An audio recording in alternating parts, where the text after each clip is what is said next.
فرماتی ہیں کہ قال رسول اللہ صلی اللہ علیہ وسلم من احدث فی امرنا ھذا، من احدث، من جو بھی، جس نے بھی، احدث کے معنی نئی چیز پیدا کی، نیا کام شروع کیا، فی امرنا ھذا، ہمارے اس کام میں، یعنی اس اسلام میں، اس دین میں، ما لیس منہ، جو اس میں سے نہیں ہے، فہو رد، فہو پس وہ کیا ہے، رد مردود ہے۔ من احدث فی امرنا ھذا واضح کرتا ہے کہ یہاں پر بات ہر نئے کام کی نہیں ہے، یہاں پر بات کس کی ہو رہی ہے؟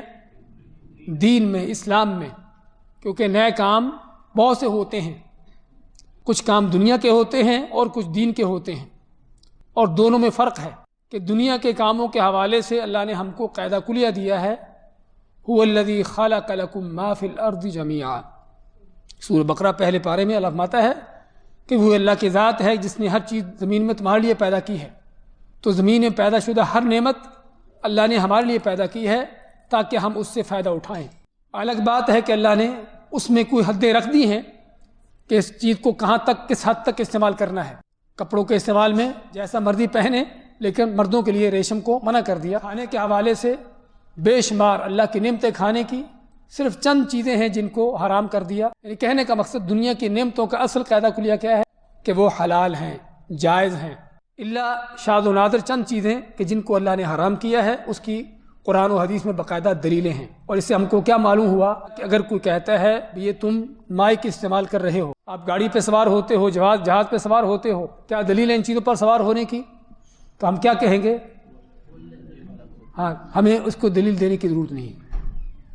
دلیل وہ دے گا جو اس کو حرام کہے گا، جو کہے گا کہ مائک استعمال کرنا حرام ہے، اس کو کہیں گے کہ لاؤ دلیل کہ اس کے حرام ہونے کی کیا دلیل ہے۔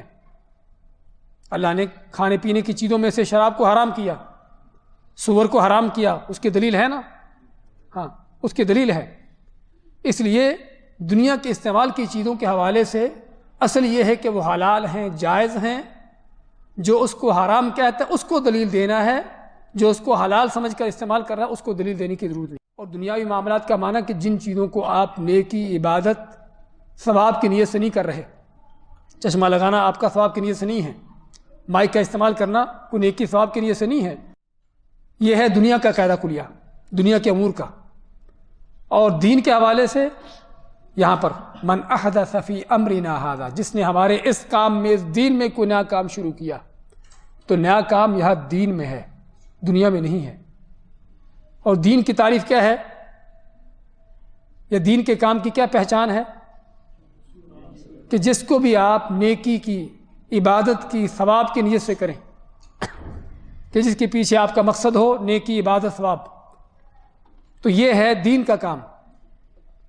اس میں کیا قاعدہ کلیہ ہے کہ اصل منع ہے، اصل یہ ہے کہ منع ہے، ہم کو دین میں کچھ بھی کام اپنی طرف سے کرنے کی اجازت نہیں ہے جب تک اللہ اس کے رسول کی طرف سے حکم نہ ہو۔ یہ حدیث میں ہمارے سامنے ہے کہ جس نے ہمارے اس کام میں کوئی نئی بات شروع کی، جو کام ہماری طرف سے، ہماری طرف سے بات نہیں ہے، وہ مردود ہے۔ دین، نیکی، عبادت کے اندر ہمیں کوئی بھی کام کرنے کی اجازت نہیں جب تک اللہ اس کے رسول کی طرف سے اجازت نہ ہو، جب تک ان کا حکم نہ ہو، ان کا طریقہ نہ ہو۔ مغرب کی 3 رکعتیں پڑھی ہیں، 4تھی رکعت پڑھنے کی اجازت نہیں، چاہے آدمی اس کو کتنا بھی اچھا کیوں نہ سمجھے۔ اور دنیا کے معاملات میں ہم کو اللہ نے اجازت دی ہے اللہ کی نعمتوں کو جائز، حلال کے دائرے کے اندر رہتے ہوئے استعمال کرنے کی۔ مکان آپ نے چھوٹا ہے، آپ کو چھوٹا بنانے کی طاقت ہے، چھوٹا بنا لیا۔ اللہ نے آپ کو پیسہ زیادہ دیا ہے، بڑا آپ کو بنگلہ ولا بنا دیا آپ نے، سمجھے نا؟ اس میں کوئی شرعی طور پر کوئی پابندی نہیں ہے۔ ہاں، صرف یہ ہے کہ فضول خرچی سے بچو، ایسے کام نہ کرو جس میں کافروں کی مشابت ہو، اس طرح کی چیزیں نہ ہوں۔ جب آپ کو یہ فارمولہ سمجھ آ جائے گا کہ دین کے حوالے سے اللہ تعالیٰ کا، اس کے رسول کا کیا فارمولہ ہے، کہ اصل یہ ہے کہ منع ہے، ہمیں کوئی کام کرنے کی اجازت نہیں جب تک اللہ اس کے رسول کی طرف سے اجازت نہ ہو۔ لیکن دنیا کے کاموں میں ہمیں اللہ نے اجازت دی ہے کہ حرام سے بچتے ہوئے اللہ کی نعمتوں کو حلال طریقے سے جتنا استعمال کرنے کی ہم کو ضرورت ہے اتنا اس کو استعمال کر سکتے ہیں۔